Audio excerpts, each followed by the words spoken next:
Politicians are there to lie and deceive and to continually trick the people into never getting control of their society again. They are there to keep the elites in power. They are there for the upper class to wage war against the middle class and the working class. It's the two parties teamed up against the people. Two wings on the same bird of prey. Instead of looking at the wings all day, let's talk about the head, the beak, the guts of this thing, its mind, its eyes, what it believes, what this bird does. This is tyranny. This is what globalism is. We want a new world order. It's the banks that engineered the collapse, and they're bragging about it. Folks, what we know is off the chart crazy. Imagine what we don't know. Because truth is strange, ladies and gentlemen. So we started shooting this piece in the spring of 2009. President Obama had just been elected and was enjoying really high approval ratings, and most people were still holding out hope that we could get through the economic crisis and things would be back to normal soon. But as we traveled across the country, we began to kind of sense that there was something else stirring under the surface. There was this growing movement of people who really feared the government and rejected this idea of hope altogether. Be out here and show people that I've never protested anything in my life. This is the first time. This is the first time? This is the first time. Wow. But I see a need for it, and I'm going to be here until the last pedal falls. More and more folks were starting to listen to people like Alex Jones. Telling people the elite are going for broke. The level of crimes and looting and corruption they have engaged means they are going all the way to the west. They believed we were standing on the edge of a total collapse, and they were getting ready to fight in the Second American Revolution.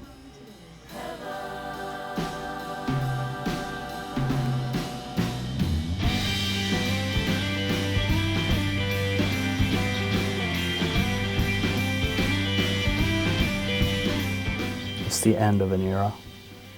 We live in a state of collective self-delusion.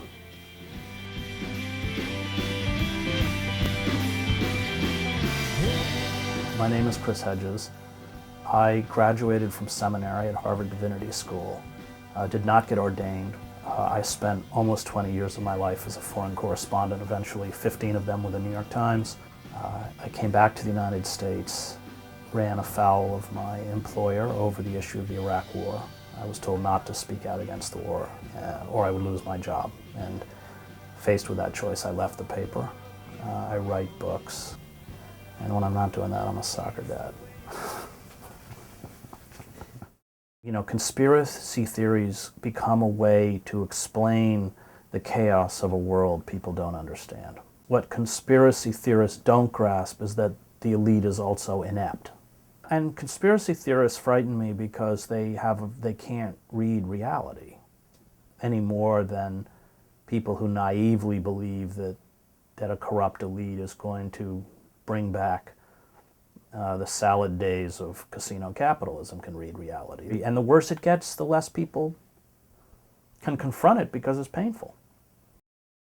American Patriots, you may or may not agree with what I'm about to say. This is not the time for reservation or political correctness. What lies before us is of grave concern to freedom. Because of what you chance to lose by remaining silent, silence shouldn't even be an option. My name is Sergeant Charles Dyer, and I'm a United States Marine, an Oath Keeper, and a constitutional patriot. I entered the Marine Corps in 1998 at the tender age of 17. Back then I was piss and vinegar and ready for a fight, I guess. I didn't care about politics. I was all about following orders and doing what I was told and fighting for freedom across the globe, I suppose, as any young Marine would. I'm actually very new to the resistance movement. I've probably only been awake with the situation for maybe the last year or so. Targets. The Patriot movement is basically consisting of all kinds of different organizations all across the United States.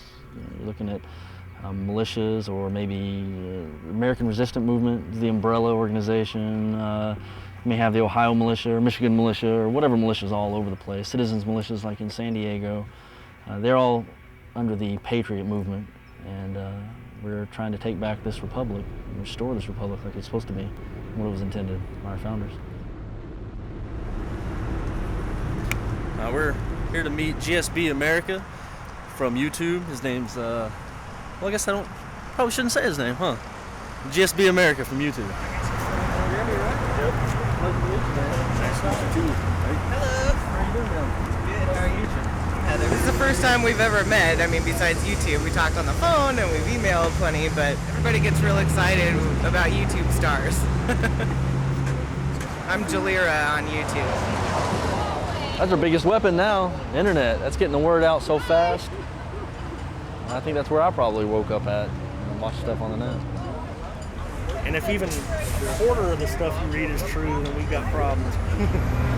Just the stuff that you can prove is, we know we have problems with the globalization. Them saying they want a new world order. They want, a global government. They want everything to be under one law, You start delving into some of this stuff, and it's not hard to get on a path to just, I don't know, it'd make you crazy, learning all the crap that happens in this country. I don't understand what's going on. We've got to wake the people up to realize that our country is just going down the tubes, and our government is doing it.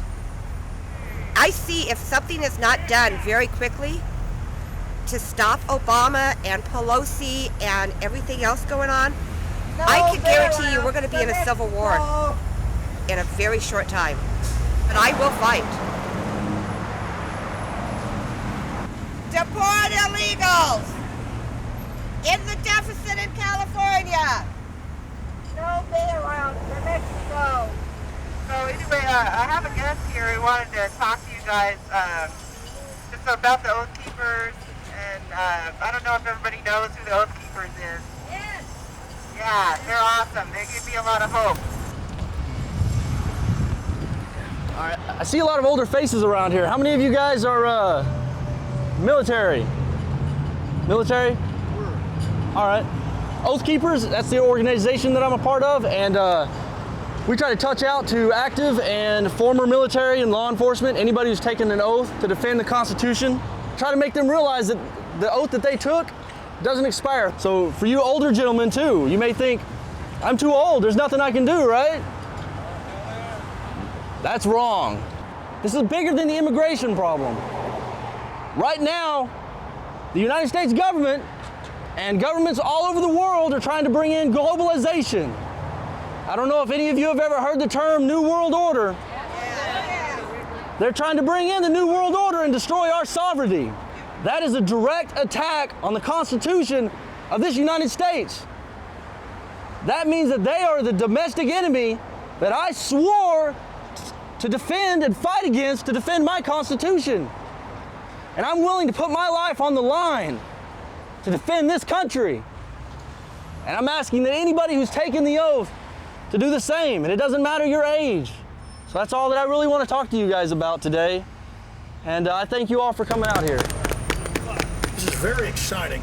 Oath Keepers just started a few months ago. Stuart Rhodes, former airborne rangers in the Army, worked with the Ron Paul campaign at the highest levels, got upset about what was happening with the New World Order after the campaign ended, knew that things were intensifying, and he understood that tyranny will come to your door in a uniform. Welcome to Lexington, the cradle of American liberty. So perfect timing with the first big Oath Keepers meeting coming up on the Green in Lexington, where it all started in 1775, April 19th. We went to Lexington Green. What we were there to do was just to let people know about Oath Keepers and what Oath Keepers were and what it was to keep an oath and not just take an oath, because there's a big difference between those. Pledging my life. Pledging my life, my fortune, and my sacred. It's where the first shots of the revolution were fired, the first revolution, not the new second upcoming revolution. Studies that when I took the oath of office to uphold and defend the Constitution of the United States of America against all enemies, foreign and domestic, I knew in my heart what I meant when I raised my hand and swore to it.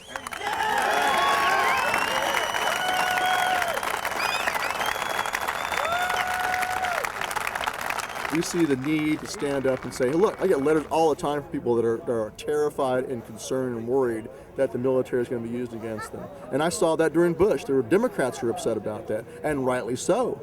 Looking at the rhetoric of the Bush administration, Now you got Obama in there, and now you've got people on the conservative side who are waking up. And the reason why they're so afraid is because they all understand that power has grown so much and the constraints on government has been eroded so much that they are all vulnerable.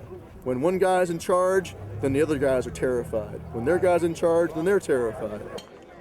With every successive month that follows, more and more people wake up to the two-puppet system. There's a puppet on the left, a puppet on the right.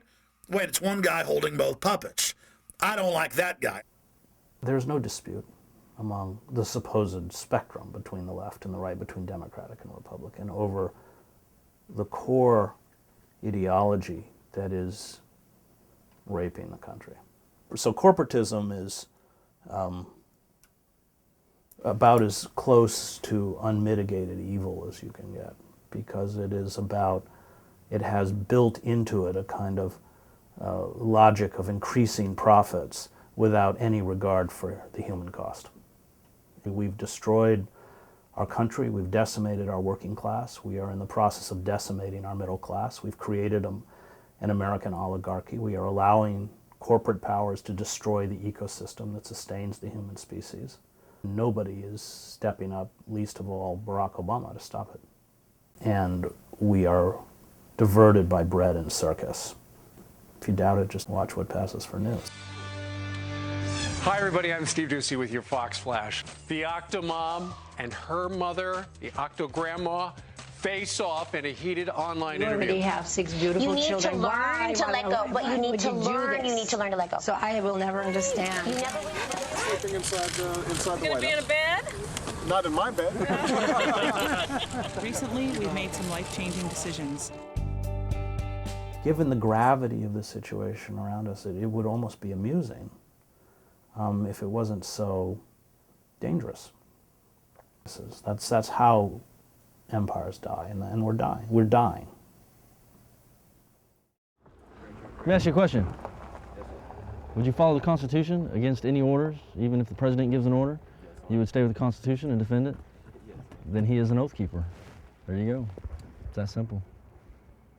Right now we're at Escondido, California at Mr. Paintball, and we come out here to play airsoft and do a little training and stuff. I normally meet some militia members from San Diego. Some of my guys help train their guys, since all my guys are Marines and they're all civilians. I'll be back for the rest of the month. I work every Sunday. We need a citizen militia. We need a citizen militia to defend us from the government, basically. That's the only reason we have the Second Amendment, is to defend the American people and our country from a tyrannical government, which is what we're heading toward right now. What's that left flank, man? We are definitely the guardians of the Republic and the last stand if something comes down. Because the military, they fall under the UCMJ, and a lot of people will follow any order just for fear of being thrown in prison and put in the brig. But there's a lot of us that will defy orders as long as it is for the Constitution and defense of the Constitution. You know, we know what this is all about. We know why we're here, and we're very strong in our beliefs and our convictions. They need to realize that, you know, the reasons we're in Iraq and Afghanistan right now are not as good as people think they are. Right now we're doing nothing other than feeding the industrial military complex and creating debt for the Federal Reserve, which isn't even a federal organization, so that they can enslave us and control us. So, join the military, depends on what you want to do with it. Me, I'm going to use my training from the military and I suppose become one of those domestic terrorists that you're so afraid of from the DHS and their reports. Ridiculous. Where I got detained and searched while I was in uniform. Wait, what? Really? Class A service uniform. 2 ribbons on my breast. My freaking shooting badge and all. Got detained. Dallas Fort Worth on my layover. Searched my bag, searched my gear, searched everything. We're definitely targets now, military. We are targets. And that is sad. That's sad. I've been to Iraq. You know, I've been deployed. I've got nothing but the strongest feelings for my country.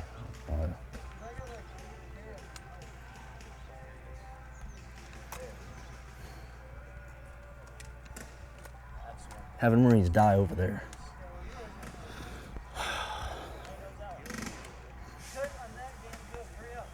And then we come home, and those bastards want to talk about how we're domestic terrorists and a threat to this country. It makes me so angry. It just saddens me to think that we come back and we're treated like that by our government. You know, I've got one of my Marines right here being detained for hours because he's in uniform trying to get in through the metal detectors in an airport. It's ridiculous.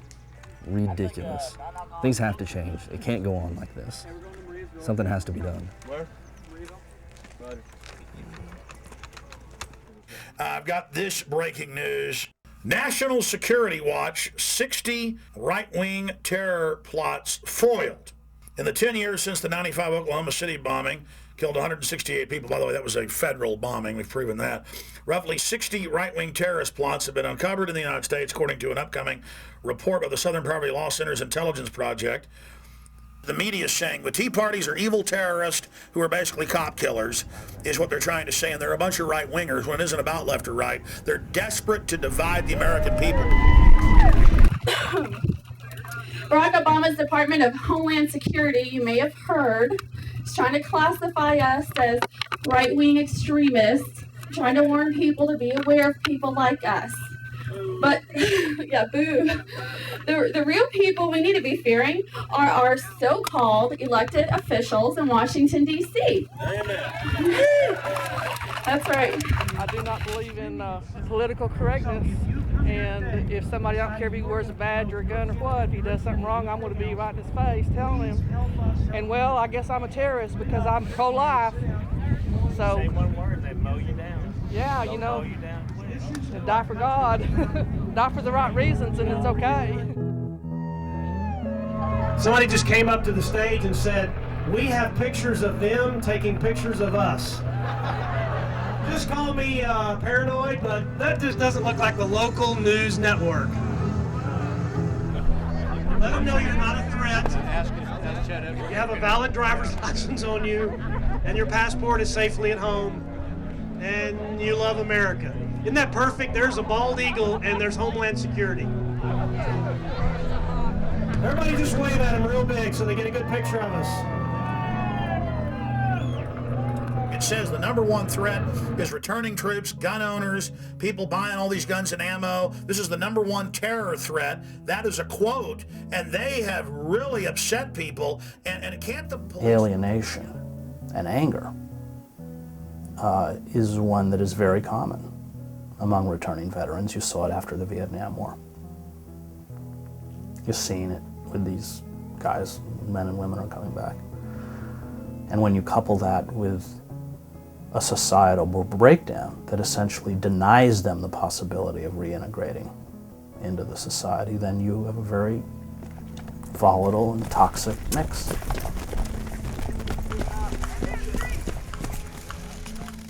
It's like Vietnam. It's not a winnable war, it's just sustainable. The longer we stay over there, the more debt they can put on us. Look at, what did the president say? We were going to be out of there as soon as he got in office, pretty much. How long has he been president now? And we're still in Iraq. Saw some stuff over there that kind of changed my mind. We lost a good Marine. I sat there and I kept staring at the bodies that were laying around, and it hit me that these guys are nothing but me. You know, they're not terrorists. They're guys that are defending their country. You know, they're not terrorists. The guys in Afghanistan, they're not terrorists. They're defending their country from a foreign invasion. We create terrorists. You come to my house and you kill my wife, you kill my daughter, you kill any part of my family, and I'm probably going to strap on a suicide vest and go to one of your checkpoints. So that's what we're creating over there, in my mind. That's all I have to say about that situation for the moment. When you go into combat, well, you come back, you not only suffer from trauma, but if you become self-aware, you suffer a tremendous existential crisis. You realize that all of the things you were taught by both religious and secular institutions are a lie. And it's very, very hard to adjust, because when you come back, that truth, kind of prophetic truth, is very difficult for people who have not been to war to hear. You are really, a stranger in a strange land. Patriots, we are not overpowered. If we unite under one banner of freedom and fight for our children's liberty and the defense of the Constitution, our resolve is invincible to any standing army. They might be able to take the very breath from our lungs, but they can never rip the freedoms from our souls. Rhetoric and, language is not benign. You have to get people to talk in the language of violence before they commit violence. Good evening, ladies and gentlemen, and town watchmen. I got one question to begin this video. You gotta ask yourself tonight, are you feeling lucky, New World Order?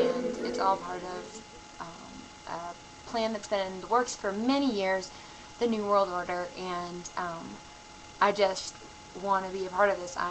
I'm really more of a follower. I think that more women, especially young women, need to get more involved in this.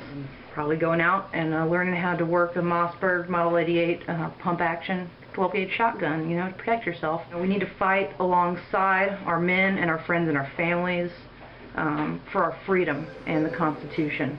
We don't play games. We quit school because they had recess. You put us out of work and you stole our pensions, so we found us a new job. It's called chewing gum and kicking butt, and guess what? I'm about on my last piece of chewing gum.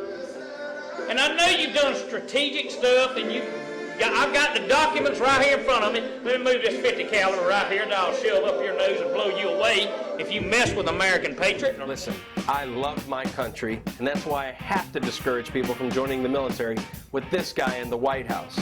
If you want to protect your country, join DEN or start a militia. But you don't want Obama to be your commander-in-chief. So you have these forces unleashed and amplified by a mass media in a society that stands on the cusp of disintegration. And remember that within American society, there's a deep undercurrent of violence. Back in the 90s, there was a militia movement where a lot of people got together doing the same thing that we're doing now, training. A lot of it was more weekend warriors, really, though, because as soon as Timothy McVeigh and those ass clowns went and blew up buildings and killed innocent children, and the government tries to blame the militia movement for that. No matter what, in any movement, any group, there's always going to be crazies. There's always going to be the people that are extreme one way or the other, and they think that killing people, just killing people, period, is going to make a difference, and it's not. It's absolutely not. For those that don't understand this, we are at a historic crossroads, and I can see it in their eyes and their actions. I realize they're actually intimidated. They realize that they've put their criminal action into motion. It's a machine they can't turn off, and I think they're starting to brace for the fact. It's like when you get in a fight. Some bully punches you, and then you gear up and start punching back, and you can tell you're going to whoop their ass. That's the feeling right here. We are going to kick the New World Order's butt. There's no way we're going to be able to outflank that dude unless we go way back here. There's some people that think something's going to happen within the next 2 months. There's some people that think something's going to happen in 2 years. There's some people that think nothing will ever happen. So I guess time is the only thing that can answer that. We are headed towards civil unrest. We have disempowered our working class, and there are whole pockets now in the United States that resemble the third world, where the end of the world is no longer an abstraction. Violence is a kind of cleansing agent because the world around them is one that has betrayed them and that they hate, and that is the allure of apocalyptic violence. It eradicates what almost destroyed me. I just want to ask the American people to wake up, see what's going on around you, walk outside, stop playing your video games, stop watching your TV. In a corporate state, the interests and needs of citizens don't matter. You need to destroy the machine. Because if we don't destroy the machine's going to destroy us. It is destroying us. Vote, or become politically involved, or start a militia, which is very important. Do something. Do something to make yourselves better and more prepared for what may be coming. Violence isn't going to work. Violence is a mistake. The machine wants violence, justifies further repression. I'm not going to be hiding from my command anymore, and I'm sure not hiding from ATF, I'm not hiding from FBI, I'm not hiding from any organization. If they want to come take me, I'm not going to be afraid. If I'm afraid to that point, we're in a tyrannical government in the first place, and people need to rise up. At that point, there needs to be a violent revolution.